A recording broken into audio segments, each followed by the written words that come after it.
샬롬 샬롬. 오늘 우리에게 새날을 주신 허락하신 하나님께 감사드리며 내일 성일을 준비하는 복된 하루 되시기를 축복합니다.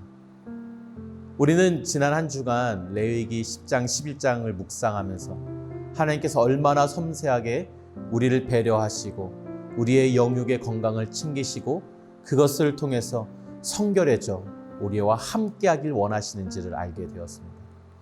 오늘도 역시 정결법에 관한 이야기가 계속되어지는데요. 오늘은 어떤 말씀을 우리에게 주시는지 다 같이 오늘의 말씀을 봉독하겠습니다.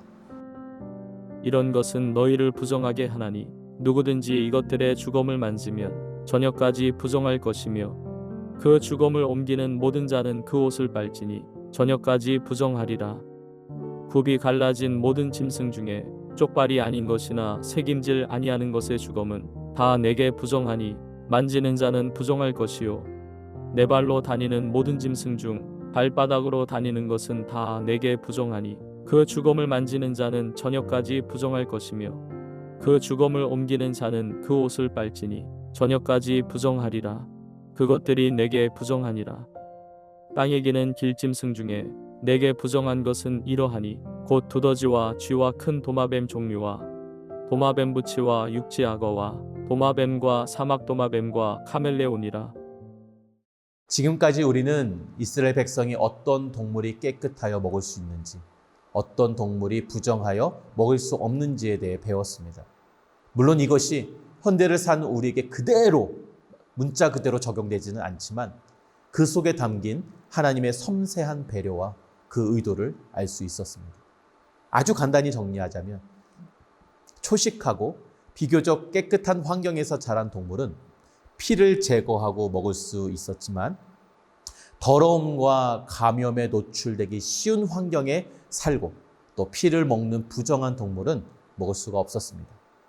그렇다면 여기서 궁금한 점은 부정하다라고 말씀하신 이 동물을 만약에 우리가 만지면 그 사람도 부정해지는 걸까요? 정답은 아닙니다. 살아있는 부정한 동물은 그 자체가 부정하기는 하지만 그것이 사람에게 영향을 미치지는 않는다고 24절에 말씀하십니다. 그러면 무엇이 사람을 부정하게 만든다고 하나요? 그 동물이 깨끗하든 부정하든 상관없이 그것의 주검, 그 사체를 만지는 사람은 부정해진다라고 말씀합니다. 그리고 그 주검을 처리하기 위해 옮기는 사람이나 또 실수로 만질 수도 있잖아요. 실수로 만진 사람도 부정해진다라고 말씀합니다. 그러면 이렇게 부정해진 사람은 어떻게 그 부정하게 된 것으로부터 벗어날 수 있을까요? 오늘 본문이 그 해결책을 제시하시는데요. 입었던 옷을 빨고 저녁까지 기다리면 그 부정에서 벗어나게 됩니다. 생각보다 굉장히 간단하죠? 여러분, 고대 시대에 살았던 이 사람들이 동물이나 사람의 사체를 접촉하고 옮기는 일이 잦았었습니다. 그리고 이러한 더럽힘은 율법적으로도 일시적이라고 얘기하시고요. 그리고 저녁까지만 지속되기 때문에 이 그들의 성결에 있어서 큰 문제가 되진 않았던 것이죠.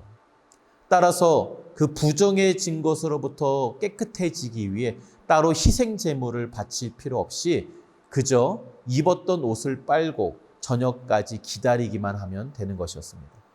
그러면 하나님께서는 왜 이렇게 동물이든 사람이든 그것이 부정하든 깨끗하든 상관없이 그것의 시체 만지는 것을 금지하셨을까요?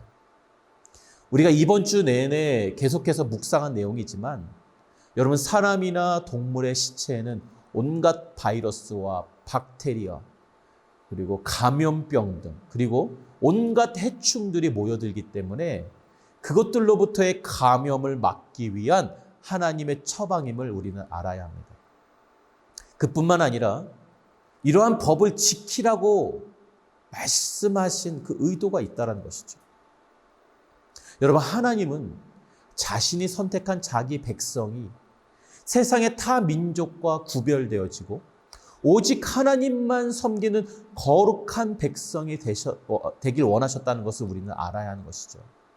특별히 여러분 11장의 이 정결법은 제가 전에도 말씀드렸지만 고대 타 문화권에서는 찾아볼 수 없는 이스라엘 민족에게서만 발견되는 매우 독창적이고 독특한 법이라고 말씀드렸습니다.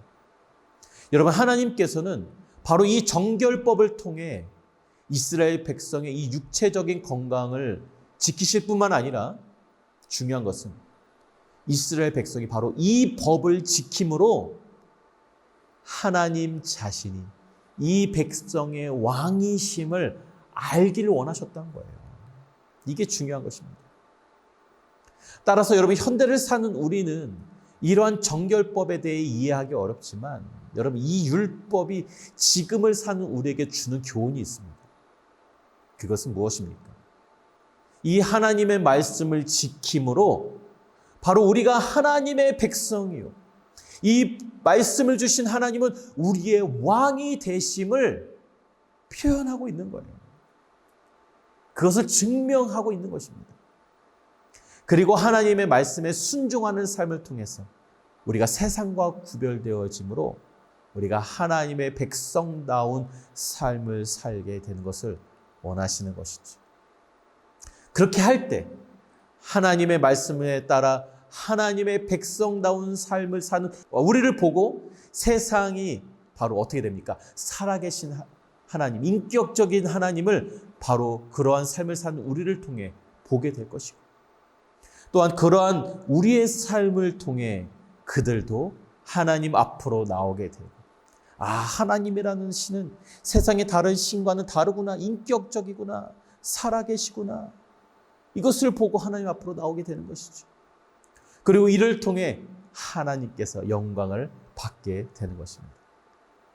사랑하는 성도 여러분, 오늘 하루도 이 신명기 11장의 말씀을 기억하며 나의 삶 가운데 먹는 것, 내가 마시는 것, 내가 만지는 모든 것들을 통해 하나님께서 영광 받으실 수 있도록 세상과 구별된 삶을 사시고, 그를 통해 세상 사람들이 하나님을 보게 되고 자연스럽게 주님의 복음이 전파되어지는 놀라운 복음 전파자의 삶을 사시기를 주님의 이름으로 축복합니다. 다 같이 기도하겠습니다. 하나님, 감사합니다. 우리에게 수많은 말씀을 주시고 율법을 주셨는데 이것을 주신 이유는 우리의 건강을 지키시기 위한 하나님의 특별한 배려가 있음은 물론이요, 또한 이 주신 말씀을, 이 율법을 지킴으로 하나님은 나의 하나님이 되고 또 우리는 그 하나님의 백성이 되어지는 것을 증명되어질 뿐만 아니라 세상 사람들에게도 하나님께서 이처럼 우리를 사랑하시고 이처럼 인격적이신 분이라는 것을 세상 사람들이 알아 이것을 통해서 이 사람들도 주님 앞에 나오게 되어지는 복음 전파자의 삶, 선교사적 삶을 살게 될 줄로 믿는 것입니다. 주여, 오늘 하루도 우리에게 주신 이 놀라운 사랑의 말씀을 지킴으로 말미암아 하나님의 영광을 드러내는 우리의 삶이 되어질 수 있도록, 우리 모두가 되어질 수 있도록 도와주시옵소서. 감사드리며 예수님의 이름으로 기도하옵나이다. 아멘.